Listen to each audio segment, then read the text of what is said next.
ഫോക്കസിലേക്ക് സ്വാഗതം. ഞാൻ സുഹൈൽ മുഹമ്മദ്. വിശദമായ വാർത്തകളിലേക്കാണ്. എക്സിറ്റ് റീ എൻട്രി വിസയുടെ കാലാവധി കഴിഞ്ഞവർക്ക് സൗദിയിൽ നിന്ന് മടങ്ങുന്നതിന് ഏർപ്പെടുത്തിയ നിയന്ത്രണങ്ങൾ പിൻവലിച്ചു. സൗദിയിലേക്ക് മടങ്ങാൻ 3 വർഷം കാത്തിരിക്കണമെന്ന നിയമമാണ് പിൻവലിച്ചത്. വിസ കാലാവധി അവസാനിച്ച മലയാളികൾ ഉൾപ്പെടെ ആയിരക്കണക്കിന് പ്രവാസികൾക്ക് ആശ്വാസം നൽകുന്നതാണ് പുതിയ തീരുമാനം. എക്സിറ്റ് റീ എൻട്രിയിൽ നാട്ടിൽ പോയി വിസ കാലാവധിക്കുള്ളിൽ സൗദിയിലേക്ക് മടങ്ങാത്ത പ്രവാസികൾക്ക് ഏറെ ആശ്വാസം നൽകുന്ന വാർത്തയാണ് ഇപ്പോൾ പുറത്തു വന്നിരിക്കുന്നത്. റീ എൻട്രി കാലാവധിക്കുള്ളിൽ മടങ്ങാത്തവർക്ക് വീണ്ടും സൗദിയിൽ പ്രവേശിക്കാൻ 3 വർഷം കാത്തിരിക്കണമെന്നായിരുന്നു നിയമം. ഈ നിയമം പിൻവലിച്ചതായി സൗദി ജവാസാത്ത് വ്യക്തമാക്കി. ജനുവരി 16 ചൊവ്വാഴ്ച നിയമം പ്രാബല്യത്തിൽ വന്നു. രാജ്യത്തെ എല്ലാ വിമാനത്താവളങ്ങൾക്കും എൻട്രി പോയിന്റുകൾക്കും ഇതു സംബന്ധമായ നിർദ്ദേശം നൽകിയിട്ടുണ്ട്. രാജ്യത്തെ വ്യവസായികളുടെ ആവശ്യപ്രകാരമായിരുന്നു നേരത്തെ 3 വർഷത്തെ പ്രവേശന വിലക്ക് ഏർപ്പെടുത്തിയിരുന്നത്. ഇഖാമ, വർക്ക് പെർമിറ്റ് എന്നിവ പുതുക്കാനും വിമാന ടിക്കറ്റിനും തൊഴിലുടമകൾക്ക് വരുന്ന ചിലവ് കണക്കിലെടുത്താണ് ഇങ്ങനെയൊരു ആവശ്യം ഉന്നയിച്ചതും തീരുമാനം വന്നതും. എന്നാൽ വിസ കാലാവധിക്കുള്ളിൽ സൗദിയിലേക്ക് മടങ്ങാൻ സാധിക്കാത്ത പല പ്രവാസികൾക്കും ഈ നിയമം ഏറെ പ്രയാസമുണ്ടാക്കുകയും ചെയ്തിരുന്നു. നേരത്തെ സൗദിയിൽ ഉണ്ടായിരുന്ന അതേ സ്പോൺസറുടെ വിസയിൽ സൗദിയിലേക്ക് മടങ്ങുന്നതിന് ഈ നിയന്ത്രണം ഉണ്ടായിരുന്നില്ല. എന്നാൽ പുതിയ തീരുമാനപ്രകാരം നേരത്തെ ഉണ്ടായിരുന്ന സ്പോൺസറുടെ കീഴിലോ പുതിയ സ്പോൺസറുടെ കീഴിലോ സൗദിയിലേക്ക് മടങ്ങാം. നിയന്ത്രണം പിൻവലിക്കുന്നത് സൗദിയിലേക്ക് മടങ്ങാൻ ആഗ്രഹിക്കുന്ന ആയിരക്കണക്കിന് പ്രവാസികൾക്ക് അനുഗ്രഹമാകും. ജലീൽ കണമകലം, 24 ജിദ്ദ. വെള്ളിയാഴ്ച ജിദ്ദയിൽ നടക്കുന്ന സൗദി ഇന്ത്യ ഫെസ്റ്റിവലിന് ഒരുക്കങ്ങൾ അവസാന ഘട്ടത്തിൽ. ഇന്ത്യക്കാരും സ്വദേശികളും പരിപാടിയിൽ പങ്കെടുക്കണമെന്ന് Indian consul general Muhammad Shahid Alam അഭ്യർത്ഥിച്ചു. അറബ് നാടുകളുമായുള്ള ഇന്ത്യയുടെ ഉറ്റ സൗഹൃദം അടയാളപ്പെടുത്തുന്ന സാംസ്കാരികോത്സവം വെള്ളിയാഴ്ച വൈകുന്നേരം 6 മണിക്കാണ് ആരംഭിക്കുന്നത്. ജിദ്ദയിലെ ഇന്റർനാഷണൽ ഇന്ത്യൻ സ്കൂൾ ഓഡിറ്റോറിയത്തിൽ നടക്കുന്ന സൗദി ഇന്ത്യ ഫെസ്റ്റിവലിനുള്ള ഒരുക്കങ്ങൾ അവസാന ഘട്ടത്തിലാണ്. സൗദിയുടെയും ഇന്ത്യയുടെയും പരമ്പരാഗത കലാരൂപങ്ങൾക്ക് പുറമെ പ്രമുഖ ഇന്ത്യൻ ബ്രാൻഡുകളുടെയും റെസ്റ്റോറന്റുകളുടെയും സ്റ്റാളുകളും ഒരുക്കിയിട്ടുണ്ട്. സൗദിയിലെ ഇന്ത്യൻ സമൂഹവും സ്വദേശികളും പരിപാടിയിൽ സംബന്ധിക്കണമെന്ന് ജിദ്ദയിലെ Indian consul general Muhammad Shahid Alam അഭ്യർത്ഥിച്ചു. There are cultural programs from India. There are also cultural programs from the Kingdom of Saudi Arabia. In addition to that, there are several competitions which is going to be held on the sidelines along with the exhibitions of the Indian products by the Indian companies. So we invite all the Indian community in the Kingdom of Saudi Arabia as well as our Saudi friends to come and enjoy this evening. സ്വദേശികളെയും Indian വേരുകളുള്ള സൗദികളെയും പങ്കെടുപ്പിച്ചുകൊണ്ട് ആദ്യമായാണ് India Saudi സൗഹൃദോത്സവം അരങ്ങേറുന്നത്. 200ഓളം കലാകാരന്മാർ അണിനിരക്കുന്ന കലാപരിപാടികളായിരിക്കും പരിപാടിയുടെ മുഖ്യ ആകർഷണം. ജിദ്ദ ഇന്ത്യൻ കോൺസുലേറ്റും ഗുഡ്വിൽ ഗ്ലോബൽ ഇനിഷ്യേറ്റീവുമാണ് പരിപാടിയുടെ സംഘാടകർ. ജലീൽ കണമകലം, 24 ജിദ്ദ. പാകിസ്ഥാനിൽ ഇറാന്റെ മിസൈൽ ആക്രമണം 2 കുട്ടികൾ കൊല്ലപ്പെട്ടു. ഭീകരവാദ സംഘടനയായ ജെയ്ഷ് അൽ അദ്ലിന്റെ കേന്ദ്രങ്ങളാണ് ആക്രമണം നടത്തിയതെന്ന് ഇറാൻ അവകാശപ്പെട്ടു. വ്യോമാതിർത്തി ലംഘിച്ചതിനെ പാകിസ്ഥാൻ അപലപിച്ചു. ഇറാനുമായി അതിർത്തി പങ്കിടുന്ന ബലൂചിസ്ഥാന്റെ തെക്ക് പടിഞ്ഞാറൻ മേഖലയിലെ ഗ്രാമത്തിലാണ് ആക്രമണമുണ്ടായത്. ഭീകരവാദ സംഘടനയായ ജെയ്ഷ് അൽ അദ്ലിന്റെ താവളങ്ങളിലാണ് മിസൈൽ ആക്രമണം നടത്തിയതെന്ന് ഇറാൻ. ആക്രമണത്തിൽ 2 കുട്ടികൾ കൊല്ലപ്പെട്ടതായി പാക് വിദേശകാര്യ മന്ത്രാലയം അറിയിച്ചു. 3 പേർക്ക് പരുക്കേറ്റു. പരമാധികാരത്തിലേക്കാണ് ഇറാൻ കടന്നുകയറിയതെന്നും ഗുരുതര പ്രത്യാഘാതം നേരിടേണ്ടിവരുമെന്നും പാകിസ്ഥാൻ മുന്നറിയിപ്പ് നൽകി. ഇസ്ലാമാബാദിലെ ഇറാൻ നയതന്ത്രജ്ഞനെ പാകിസ്ഥാൻ വിളിച്ചുവരുത്തി. വ്യോമാതിർത്തി ലംഘിച്ച് നടത്തിയ ആക്രമണത്തെ കടുത്ത ഭാഷയിൽ പാകിസ്ഥാൻ അപലപിച്ചു. ഇസ്രായേലിന്റെ ചാരസംഘടനയായ മൊസാദിലെ ഇറാഖിലെ ആസ്ഥാനവും വടക്കൻ സിറിയയിലെ ഇസ്ലാമിക് സ്റ്റേറ്റിന്റെ താവളങ്ങളും ഇറാൻ ആക്രമിച്ചിരുന്നു. ഇതിനു പിന്നാലെയാണ് പാകിസ്ഥാനിലെ നടപടി. International desk, 24. AFC ഏഷ്യൻ കപ്പിനോടനുബന്ധിച്ച് വ്യാഴം വെള്ളി ദിവസങ്ങളിൽ ഖത്തറിന്റെ വിവിധ ഭാഗങ്ങളിൽ വിപുലമായ പരിപാടികൾ സംഘടിപ്പിക്കും. സാധാരണക്കാർക്ക് ബിഗ് സ്ക്രീനിൽ മത്സരങ്ങൾ കാണാനുള്ള സൗകര്യവും ഉണ്ടാകും. ഏഷ്യൻ കപ്പ് മത്സരങ്ങൾ കാണാനും വിവിധ ആഘോഷ പരിപാടികളിൽ പങ്കെടുക്കാനും അവസരം ലഭിക്കാത്ത സാധാരണ തൊഴിലാളികളെ ലക്ഷ്യമിട്ടാണ് പരിപാടികൾ സംഘടിപ്പിക്കുന്നത്. സാധാരണ തൊഴിലാളികൾ കൂടുതലായി താമസിക്കുന്ന സ്ഥലങ്ങളിലേക്കും ഫുട്ബോളിന്റെ ആവേശവും ആഘോഷങ്ങളുടെ വർണ്ണപ്പൊലിമയും എത്തിക്കാൻ ഇതിലൂടെ കഴിയുമെന്നാണ് സംഘാടകരുടെ പ്രതീക്ഷ. ഇതിന്റെ ഭാഗമായി ഇനിയുള്ള വ്യാഴം വെള്ളി ദിവസങ്ങളിൽ ഏഷ്യൻ കപ്പ് കഴിയുന്നതുവരെ വിവിധയിടങ്ങളിൽ വ്യത്യസ്തങ്ങളായ നിരവധി പരിപാടികൾ നടക്കുമെന്ന് ആഭ്യന്തര മന്ത്രാലയത്തിന് കീഴിലെ പബ്ലിക് റിലേഷൻസ് ആൻഡ് കമ്മ്യൂണിക്കേഷൻസ് വിഭാഗം അറിയിച്ചു. വൈകുന്നേരം 4 മണി മുതൽ രാത്രി 11 മണി വരെയാണ് പരിപാടികൾ നടക്കുക. ഇൻഡസ്ട്രിയൽ ഏരിയയിൽ ഏഷ്യൻ സിറ്റി അക്കോമഡേഷനിലെ football ground, industrial area Barwa ബറാഹയിലെ football ground, Al Khor industrial area, Barwa workers recreation കോംപ്ലക്സിലെ ആക്ടിവിറ്റി സോൺ എന്നിവിടങ്ങളിൽ വിവിധ പരിപാടികൾ അരങ്ങേറും. തൊഴിലാളികൾക്ക് ഏഷ്യൻ കപ്പ് മത്സരങ്ങൾ സൗജന്യമായി കാണാനുള്ള അവസരവുമുണ്ടാകും. കമ്മ്യൂണിറ്റി ടീമുകളുടെ ഓർക്കസ്ട്ര പ്രകടനങ്ങൾ, സാംസ്കാരികവും പരമ്പരാഗതവുമായ പ്രദർശനങ്ങൾ, ആഭ്യന്തര മന്ത്രാലയത്തിന് കീഴിലെ ബോധവൽക്കരണ പരിപാടികൾ, കലാമത്സരങ്ങൾ, സന്ദർശകർക്കുള്ള വിവിധ മത്സര പരിപാടികൾ, റാഫേൽ നറുക്കെടുപ്പ് എന്നിവയും പരിപാടിയോടനുബന്ധിച്ച് നടക്കും. അൻവർ പാലേരി, 24, ദോഹ. ഏഷ്യൻ കപ്പിനോടനുബന്ധിച്ച് ഈ മാസം 19-ന് ദോഹ മെട്രോയും ലുസൈൽ ട്രാമും രാവിലെ 10 മണി മുതൽ പ്രവർത്തിക്കും. ദോഹ മെട്രോ ആൻഡ് ലുസൈൽ ട്രാമിന്റെ ഔദ്യോഗിക എക്സ് അക്കൗണ്ടിലൂടെയാണ് ഇക്കാര്യം അറിയിച്ചത്. സാധാരണ വെള്ളിയാഴ്ച ദിവസം ഉച്ചയ്ക്ക് 2 മണി മുതലാണ് ദോഹ മെട്രോയും ലുസൈൽ ട്രാമും പ്രവർത്തിക്കുന്നത്. UAE സ്ഥാപനങ്ങളിൽ വ്യത്യസ്ത രാജ്യക്കാരെ നിയമിക്കാനുള്ള നിയമം കർശനമാക്കുന്നു. പുതിയ വിസ ക്വാട്ടയുടെ 20% ജീവനക്കാരും വ്യത്യസ്ത രാജ്യക്കാരായിരിക്കണമെന്ന ചട്ടം ഉറപ്പാക്കണമെന്ന നിർദ്ദേശം ലഭിച്ചതായി വിസ സേവനങ്ങൾ നൽകുന്ന സ്ഥാപനങ്ങൾ അറിയിച്ചു. UAE കമ്പനികൾ ജീവനക്കാർക്ക് റെസിഡന്റ് വിസ സ്പോൺസർ ചെയ്യുന്നതിന് മുൻപ് വിസ ക്വാട്ട അലോക്കേഷൻ ഉറപ്പാക്കേണ്ടതുണ്ട്. വിസ ക്വാട്ടകളുടെ അംഗീകാരത്തിനായി മാനവ വിഭവശേഷി സ്വദേശിവൽക്കരണ മന്ത്രാലയത്തിലാണ് അപേക്ഷ നൽകേണ്ടത്. ഇത്തരത്തിൽ പുതിയ അപേക്ഷ നൽകുമ്പോഴാണ് നിയമത്തിലെ മാറ്റം ശ്രദ്ധയിൽപ്പെട്ടതെന്ന് ഈ മേഖലയിൽ പ്രവർത്തിക്കുന്നവർ പറയുന്നു. തൊഴിലിടത്തിൽ എല്ലാ രാജ്യക്കാർക്കും തുല്യത ഉറപ്പാക്കുന്നതിന്റെ ഭാഗമായി പുതിയ വിസ ക്വാട്ടയുടെ 20% വ്യത്യസ്ത രാജ്യക്കാരാകണമെന്ന് ഉറപ്പാക്കണമെന്നാണ് നിർദ്ദേശം. നിലവിൽ ഓഫർ ലെറ്റർ ടൈപ്പ് ചെയ്യുന്ന സമയത്ത് please achieve demographic diversity while hiring employee, ഈ മെസ്സേജാണ് കാണിച്ചുകൊണ്ടിരിക്കുന്നത്. ഇത് സംബന്ധിച്ച് വിശദ വിവരങ്ങൾ ലഭ്യമല്ല. വരും ദിവസങ്ങളിൽ കൂടുതൽ വിവരങ്ങൾ അറിവാകുമെന്ന് പ്രതീക്ഷിക്കുന്നു. ഫസ്റ്റ് അവൈലബിൾ ക്വാട്ടയുടെ 20% ഡിഫറെൻറ്റ് നാഷണാലിറ്റിക്കാരായിരിക്കുക എന്നുള്ള ഒരു കൺസെപ്റ്റ് പറയുന്നു. അതിൽ നമ്മൾക്ക് ഇൻ കേസ് ഇത് പാസ്സായിട്ടില്ലെങ്കിൽ വ്യത്യസ്ത നാഷണാലിറ്റി വെച്ച് വീണ്ടും റീ അപ്ലൈ ചെയ്യാനുള്ള മെസ്സേജാണ് വരുന്നത്. കൂടുതലായിട്ട് മിനിസ്ട്രിയുടെ മറ്റ് ഡിപ്പാർട്ട്മെൻറ്റുകളുടെ വെബ്സൈറ്റിൽ വരും ദിവസങ്ങളിൽ വിശദമായ വിവരങ്ങൾ ലഭ്യമാവുന്നതാണ് പ്രതീക്ഷിക്കുന്നത്. അതേസമയം വിസ പുതുക്കുമ്പോൾ നിലവിൽ പ്രതിസന്ധി അനുഭവപ്പെടുന്നില്ല എന്നും വിസ സേവന സ്ഥാപനങ്ങൾ അറിയിച്ചു. പുതിയ കമ്പനികൾക്കും ഫ്രീ സോണിലെ കമ്പനികൾക്കും ഇത് ബാധകമാകില്ല. ഗാർഹിക തൊഴിലാളികളെയും നിയമത്തിൽ നിന്ന് ഒഴിവാക്കിയിട്ടുണ്ടെന്നാണ് റിപ്പോർട്ട്. അതേസമയം സമൂഹ മാധ്യമങ്ങളിൽ ഇന്ത്യക്കാർക്ക് വിസ നിർത്തലാക്കി എന്ന തരത്തിൽ പ്രചരിക്കുന്ന സന്ദേശങ്ങൾ തെറ്റാണെന്നും ഇവർ വ്യക്തമാക്കി. 24, ദുബായ്. കുവൈത്തിൽ ഷെയ്ഖ് മുഹമ്മദ് അൽ സബാഹ് സാലിമിന്റെ നേതൃത്വത്തിലുള്ള പുതിയ മന്ത്രിസഭയ്ക്ക് അമീർ ഷെയ്ഖ് മിഷ് അൽ അഹമ്മദ് അൽ സബാഹ് അംഗീകാരം നൽകി. മുൻ മന്ത്രിസഭയിലെ ആഭ്യന്തരമന്ത്രിയായ ഷെയ്ഖ് തലാൽ അൽ ഖാലിദ് അൽ സബാഹ് പുതിയ മന്ത്രിസഭയിൽ ഇല്ലെന്നതും ശ്രദ്ധേയമാണ്. മന്ത്രി ഫഹദ് യൂസഫ് സൗദ് അൽ സബാഹാണ് ഉപപ്രധാനമന്ത്രിയുടെ ചുമതലയുള്ള പ്രതിരോധ മന്ത്രി. ആഭ്യന്തര വകുപ്പിന്റെ താൽക്കാലിക ചുമതലയും ഇദ്ദേഹത്തിനാണ്. ഡോക്ടർ ഇമാദ് മുഹമ്മദ് അബ്ദുൽ അസീസ് അൽ അത്തീഖിയെ ഉപപ്രധാനമന്ത്രിയുടെ ചുമതലയുള്ള എണ്ണ വകുപ്പ് മന്ത്രിയായി നിയമിച്ചു. ഒരു വനിത ഉൾപ്പെടെ 14 അംഗ മന്ത്രിസഭയിൽ രാജകുടുംബത്തിൽ നിന്ന് 2 പേരെയാണ് മന്ത്രിസഭയിൽ ഉൾപ്പെടുത്തിയത്. കുവൈറ്റിൽ വികസന പ്രവർത്തനങ്ങൾ നടപ്പാക്കുന്നതിനൊപ്പം അഴിമതിക്കെതിരായ പോരാട്ടത്തിനാണ് പുതിയ മന്ത്രിസഭ ഊന്നൽ നൽകുന്നതെന്ന് അമീർ ഷെയ്ഖ് മിഷ് അൽ അഹമ്മദ് അൽ ജാബിർ അൽ സബാഹ് ഓർമ്മിപ്പിച്ചു. മന്ത്രിസഭാ അംഗങ്ങളുടെ സത്യപ്രതിജ്ഞയ്ക്ക് ശേഷം മന്ത്രിമാരെ അഭിസംബോധന ചെയ്ത് സംസാരിക്കുകയായിരുന്നു കുവൈത്ത് അമീർ. സാധാരണക്കാരെ അപേക്ഷിച്ച് മന്ത്രിമാർക്ക് വലിയ ഉത്തരവാദിത്തങ്ങളുണ്ട്. കടമകൾ വിശ്വസ്തയോടെ നിർവഹിക്കാൻ മന്ത്രിസഭാ അംഗങ്ങൾ ജാഗ്രത പുലർത്തണമെന്നും അമീർ പറഞ്ഞു. കുവൈത്തിൽ 3 ദിവസം മുമ്പ് കാണാതായ മലയാളി യുവാവിനെ തൂങ്ങി മരിച്ച നിലയിൽ കണ്ടെത്തി. ആലപ്പുഴ ചിന്നിത്തല മുണ്ടുവെലിൽ കുടുംബാംഗം ഷൈജു രാഘവനാണ് മരിച്ചത്. 46 വയസ്സായിരുന്നു. അൽഗാനിം കമ്പനിയിൽ ടെക്നീഷ്യനായി ജോലി ചെയ്യുകയായിരുന്നു. മൃതദേഹം നാട്ടിലേക്ക് കൊണ്ടുപോകുന്നതിനുള്ള നടപടികൾ OICC കുവൈത്ത് ആലപ്പുഴ ജില്ലയുടെ നേതൃത്വത്തിൽ നടക്കുന്നതായി സംഘാടകർ അറിയിച്ചു. ഗൾഫ് ഫോക്കസ് തുടരുന്നു. കേരളത്തിൽ ജയിക്കാൻ കഠിന പരിശ്രമം ആവശ്യമാണെന്ന് പ്രവർത്തകർക്ക് പ്രധാനമന്ത്രി നരേന്ദ്രമോദിയുടെ നിർദ്ദേശം.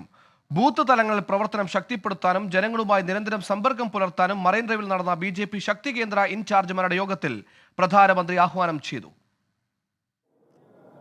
പ്രിയപ്പെട്ട സഹപ്രവർത്തകരെ, നിങ്ങളാണ് ഈ പാർട്ടിയുടെ ജീവനവാടി. കേരളത്തിലെ പ്രവർത്തകർക്ക് ആവേശം പകർന്നായിരുന്നു ശക്തി കേന്ദ്ര ഇൻചാർജുമാരുടെ യോഗത്തിലെ പ്രധാനമന്ത്രിയുടെ പ്രസംഗം. ബൂത്ത് തലം മുതൽ പ്രവർത്തനം ശക്തിപ്പെടുത്തണം, ജനങ്ങളുമായി നിരന്തര ബന്ധം പുലർത്തണം. ലോക്സഭാ തെരഞ്ഞെടുപ്പിൽ കേരളത്തിൽ കളം പിടിക്കാൻ മോദിയുടെ നിർദ്ദേശങ്ങൾ നിരവധി. കേരള दिल्ली विजय का नेतृत्व करने की ताकत वाला बन गया है. चुनाव जीतने के लिए हम लोकसभा जीतने की बात तो करेंगे, लेकिन यहाँ शक्ति केंद्र के कार्यकर्ता आए हैं, हमारा पहला संकल्प चाहिए, हमारा बूथ हम जीतेंगे। പ്രസംഗത്തിലുടനീളം കേന്ദ്ര സർക്കാരിന്റെ ഭരണനേട്ടങ്ങൾ എണ്ണിപ്പറഞ്ഞ നരേന്ദ്രമോദി LDF-നെയും UDF-നെയും രൂക്ഷ ഭാഷയിൽ വിമർശിച്ചു. कि LDF UDF का इतिहास किस तरह घोटालों का रहा है, भ्रष्टाचार का रहा है। आज भारत को दुनिया विश्व मित्र के रूप में देख रही है। पूरी दुनिया में भारत और भारतीयों का गौरव नई बुलंदी पर है। തെരഞ്ഞെടുപ്പ് ഒരുക്കത്തിന് BJP ഏറ്റവും കൂടുതൽ ആശ്രയിക്കുന്ന സംഘടനാ സംവിധാനമാണ് ശക്തി കേന്ദ്ര. എല്ലാ സംസ്ഥാനങ്ങളിലും യോഗം നടന്നെങ്കിലും പ്രധാനമന്ത്രി നേരിട്ട് പങ്കെടുത്തത് കേരളത്തിൽ മാത്രമെന്നതും ശ്രദ്ധേയം. 14 ജില്ലകളിൽ നിന്നായി 7000-ലധികം പ്രവർത്തകരാണ് പരിപാടിയിൽ പങ്കെടുത്തത്. അയോധ്യ പ്രതിഷ്ഠാ ദിനത്തിൽ വീടുകളിൽ ദീപം തെളിയിക്കണമെന്നും പ്രധാനമന്ത്രി ആഹ്വാനം ചെയ്തു. 24 കൊച്ചി. പ്രധാനമന്ത്രി നരേന്ദ്രമോദി ഗുരുവായൂർ തൃപ്രയാർ ക്ഷേത്രങ്ങളിൽ ദർശനം നടത്തി. ഗുരുവായൂരിൽ സുരേഷ് ഗോപിയുടെ മകൾ ഭാഗ്യ സുരേഷിന്റെയും ശ്രേയസ് മോഹന്റെയും വിവാഹത്തിലും പങ്കെടുത്തു. പ്രധാനമന്ത്രിയാണ് വധുവരന്മാർക്ക് വരണമാല്യം എടുത്തു നൽകിയത്. ഗുരുവായൂർ ക്ഷേത്രത്തിൽ ഇന്ന് വിവാഹിതരായ 9 നവദമ്പതികളെ പ്രധാനമന്ത്രി ആശീർവദിച്ചു.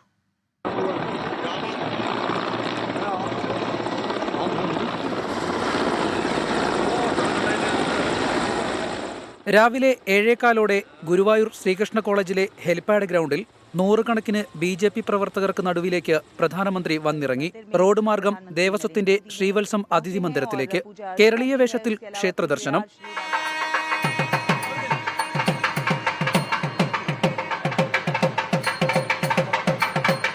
ഗുരുവായൂർ അമ്പലനടയിൽ വിവാഹം കഴിച്ച നവദമ്പതികൾക്ക് പ്രധാനമന്ത്രി ആശംസകൾ അറിയിച്ചു.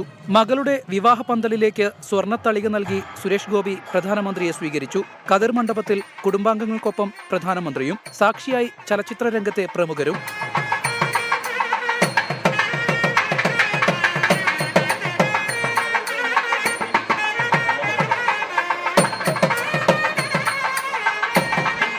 രണ്ടു മണിക്കൂറിലധികം ഗുരുവായൂരിൽ ചെലവഴിച്ചാണ് പ്രധാനമന്ത്രി നരേന്ദ്രമോദി മടങ്ങിയത്.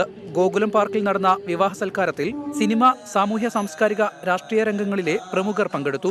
ഗുരുവായൂരിൽ നിന്നും ഹെലികോപ്റ്ററിൽ പ്രധാനമന്ത്രി വലപ്പാട് സ്കൂൾ ഗ്രൗണ്ടിലെത്തി. അവിടെ നിന്ന് കാർ മാർഗം തൃപ്രയാർ ശ്രീരാമക്ഷേത്രത്തിലേക്ക്. 1 മണിക്കൂറിലധികം ക്ഷേത്രത്തിൽ ചിലവഴിച്ച പ്രധാനമന്ത്രി 21 കുട്ടികൾ പങ്കെടുത്ത വേദാർച്ചനയ്ക്ക് കാഴ്ചക്കാരനായി.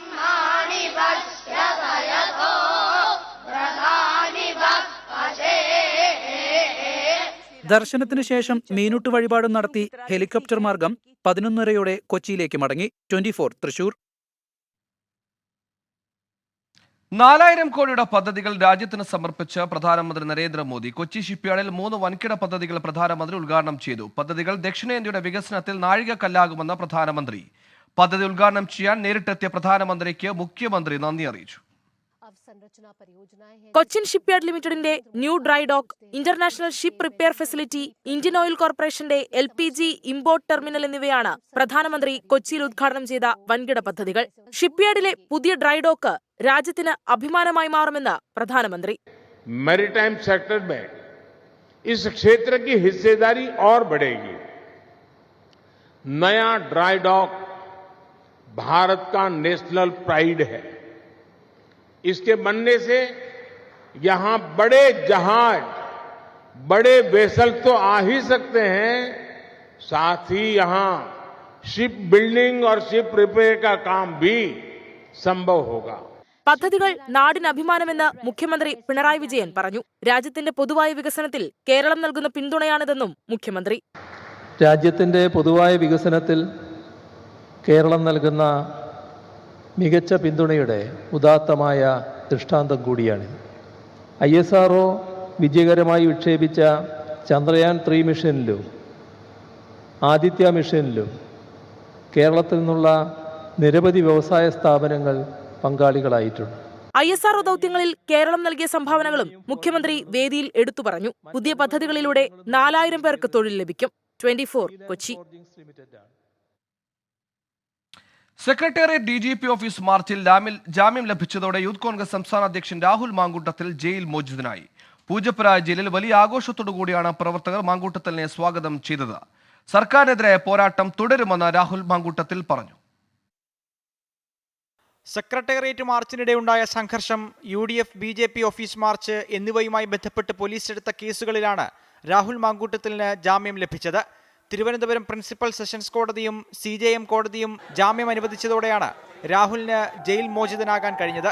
ജാമ്യ ഉത്തരവ് കോടതിയിൽ നിന്ന് ജയിലിലേക്ക് എത്താനുണ്ടായ കാലതാമസം മൂലം 9:30 രാഹുൽ മാങ്കൂട്ടത്തിൽ ജയിൽ മോചിതനായത്. യൂത്ത് കോൺഗ്രസ് ദേശീയ അധ്യക്ഷൻ BV ശ്രീനിവാസ് ഉൾപ്പെടെയുള്ള നേതാക്കൾ രാഹുലിനെ ജയിലിന് മുന്നിൽ സ്വാഗതം ചെയ്തു. എത്ര പ്രവർത്തകരെ തല്ലിയൊതുക്കിയാലും ഇനിയും നാടിനു വേണ്ടി സമരം ചെയ്യുമെന്ന് രാഹുൽ. 9 ദിവസക്കാലമല്ല, ഇനി എത്ര ജീവപര്യന്തം ഒരുക്കിയാലും ഈ ഫാഷിസ്റ്റ് സർക്കാരിനെതിരായിട്ടുള്ള പോരാട്ടത്തിൽ കേരളത്തിലെ യൂത്ത് കോൺഗ്രസ് പ്രസ്ഥാനം ഒരുക്കമല്ല എന്ന് ആദ്യമേ തന്നെ സൂചിപ്പിക്കാനായിട്ട് ആഗ്രഹിക്കുകയാണ്. ശക്തമായ വാദപ്രതിവാദങ്ങളാണ് കോടതിയിൽ ഇതുമായി ബന്ധപ്പെട്ട് നടന്നത്. രാഹുൽ മാങ്കൂട്ടത്തിലിന് ജാമ്യം അനുവദിക്കരുതെന്ന് പ്രോസിക്യൂഷൻ വാദിച്ചപ്പോൾ രാഷ്ട്രീയ പ്രേരിതമായ കേസാണിതെന്നായിരുന്നു പ്രതിഭാഗത്തിന്റെ വാദം. സർക്കാരിനെതിരായി നടത്താൻ പോകുന്ന സമരപരിപാടികളുമായി ബന്ധപ്പെട്ട വിശദമായ വാർത്താ സമ്മേളനം നാളെ നടത്തുമെന്നും രാഹുൽ മാങ്കൂട്ടത്തിൽ അറിയിച്ചു. 24 തിരുവനന്തപുരം. മുഖ്യമന്ത്രിയുടെ മകൾ വീണയുടെ കമ്പനിയായ എക്സാലോജിക്കിന് കുരുക്കായി രജിസ്റ്റർ ഓഫ് കമ്പനീസിന്റെ നിർണായക റിപ്പോർട്ട്. എക്സാലോജിക് CMRലുമായി നടത്തിയ ഇടപാടിൽ അടിമുടി ദുരൂഹതയുണ്ടെന്നും വിശദമായ അന്വേഷണം വേണമെന്നും റിപ്പോർട്ടിൽ പറയുന്നു. വീണയ്ക്ക് ഒളിപ്പിക്കാൻ ഒരുപാട് കാര്യങ്ങളുള്ളതുകൊണ്ടാണ് മറുപടി നൽകാതിരുന്നതെന്ന് മാത്യു കുഴൽനാടൻ പ്രതികരിച്ചു.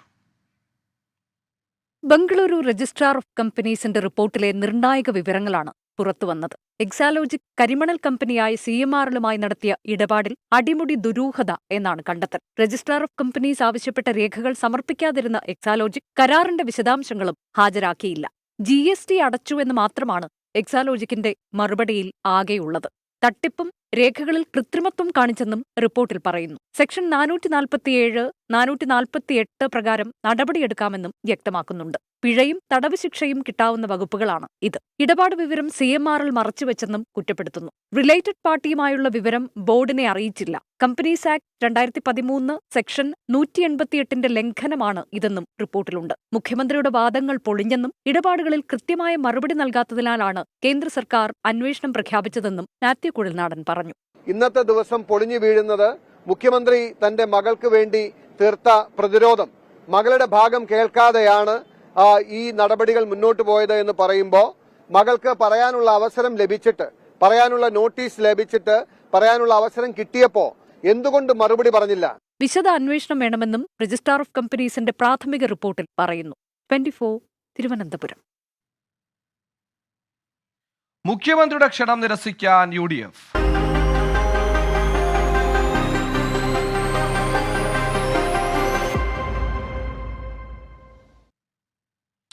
കേന്ദ്ര സർക്കാരിനെതിരെ ഒന്നിച്ചുള്ള സമരത്തിന് UDF ഇല്ല. CPMവുമായി സഹകരിച്ചുള്ള സമരം അണികളുടെ മനോവീര്യം തകർക്കുമെന്നാണ് മുന്നണിയുടെ വിലയിരുത്തൽ. പ്രതിപക്ഷ നേതാവും ഉപനേതാവും തീരുമാനം മുഖ്യമന്ത്രി അറിയിക്കും. കേന്ദ്ര സർക്കാരിനെതിരായ LDFന്റെ ഡൽഹി സമരം തട്ടിപ്പാണെന്ന് രമേശ് ചെന്നിത്തല പറഞ്ഞു. സംസ്ഥാനത്ത് നിലവിലുള്ള രാഷ്ട്രീയ സാഹചര്യത്തിന്റെ പശ്ചാത്തലത്തിൽ LDFുമായി ഒന്നിച്ച് സമരം വേണ്ടെന്നാണ് UDF തീരുമാനം. മുഖ്യമന്ത്രിയുടെ ക്ഷണം അടുത്ത UDF യോഗത്തിൽ ചർച്ച ചെയ്യും. ഒന്നിച്ചുള്ള സമരം വേണ്ടെന്ന കോൺഗ്രസിലും ധാരണയായിട്ടുണ്ട്.